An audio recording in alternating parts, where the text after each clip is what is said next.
is a hoax. It is unsigned, undated, and its claims are unsubstantiated.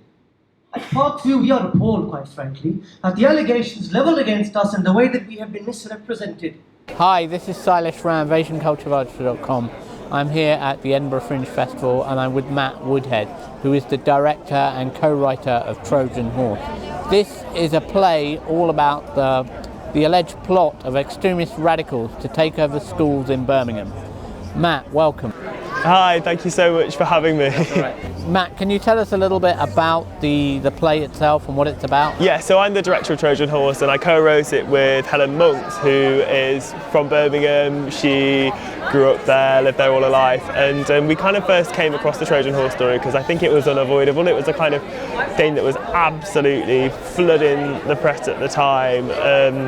All these quite sensationalist headlines about, you know, jihadis indoctrinating children, radicalisation in Birmingham schools, and as a theatre company we're associate artists over at the Lowry in Salford, and we putting marginalised or unheard voices at the heart of our work and the heart of our story. So we went to Birmingham to just interview a couple of teachers who were involved in Trojan Horse just to see what it was about, and we kind of very quickly started to scratch underneath the surface and realised that there was a much bigger story to tell, and we felt compelled to tell it.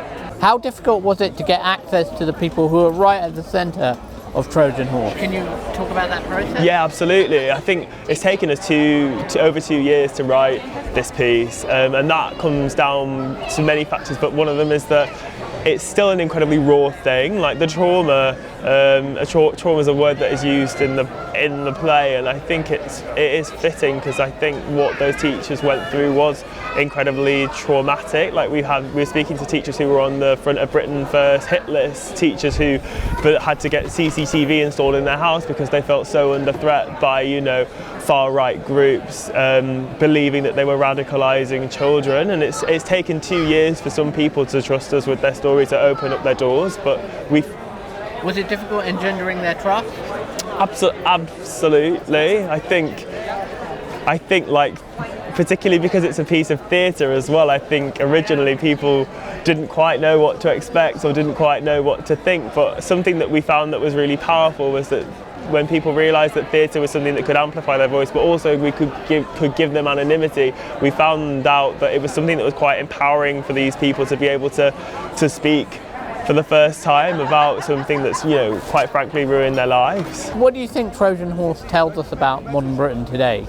Me and Helen have always kind of put the voice of the real people involved in Trojan Horse at the heart of the piece, but one of the voices that does particularly shine through are the voices of the students. There's so many beautiful, moving things that we couldn't include in the play, but we found that when the teachers were going on trial for the National College of Teaching and Leadership, you would have their students, their pupils, would come and give evidence in support of their teachers, so kind of stand up in solidarity with them and say, no, these people weren't radicalising us, these people were, at best a strict teacher who was, trying to make me do up my top button. But I think, and it's something that does shine, we hope shines through in the play, which is that, the exam results in these so-called Trojan Horse schools have gone down, like, at the Parkview, which is now Rockwood Academy, like those results in the first year since Trojan Horse absolutely plummeted, and I think there is a feeling of needing to hold people to account, particularly Michael Gove and his education policy, for systematically failing generations of children in Birmingham. You really go for Michael Gove. What do you think he'd make of it?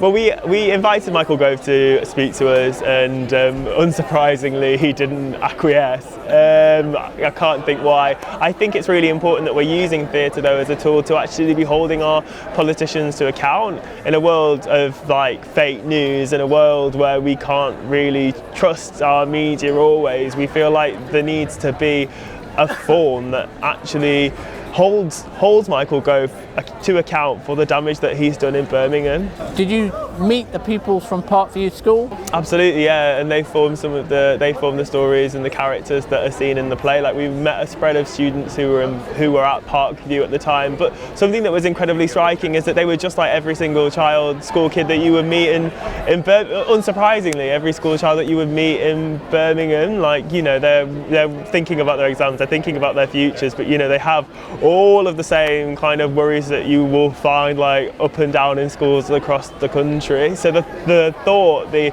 kind of proposition that these children were somehow made to feel different because of their faith, because of the colour of their skin, is absolutely outrageous. And you hope to take this play elsewhere? Absolutely, like we're really proud to be at Summer Hall, and we're absolutely thrilled to be putting this on international and national platform. We were hoping to tour the show next year in autumn 2019, so Leeds Playhouse have been supporting myself and Helen Monks, the co-writer, in the kind of development of the piece, but we particularly want to be there's a big question around like who you're speaking to as well, and we want to make sure that this piece can reach as many different audiences as possible. Do you think it will go to Birmingham? We would absolutely love to go to Birmingham, and we have been knocking on those doors for an incredibly long time, and if anyone in Birmingham who happens to own a theatre is listening, then we would very much like to come and bring this play home to its home, Birmingham. You found a really talented cast. I think they're great in the play. How easy or difficult was that? The cast are absolutely exceptional, and I think something that's been really wonderful about them in particular is their generosity and spirit in tackling such a difficult subject matter. We went to Birmingham in the first week of rehearsals to go and meet the teachers involved in Trojan Horse, and for them to do a reading of the play and for them to just get to know them, and we've been in constant contact with all of the people that we've been interviewing throughout this whole process, and I think those voices then, meeting those people, then shine through on stage. And they've seen the play? Well, they've read the script, we've had feedback on the script, and they're coming up to Edinburgh very soon, so we're really thrilled for them to be able to kind of come and see the show and see the thing that we've all spent 2 years creating. Thank you, Matt. Thank you. Cheers. Thank you very much.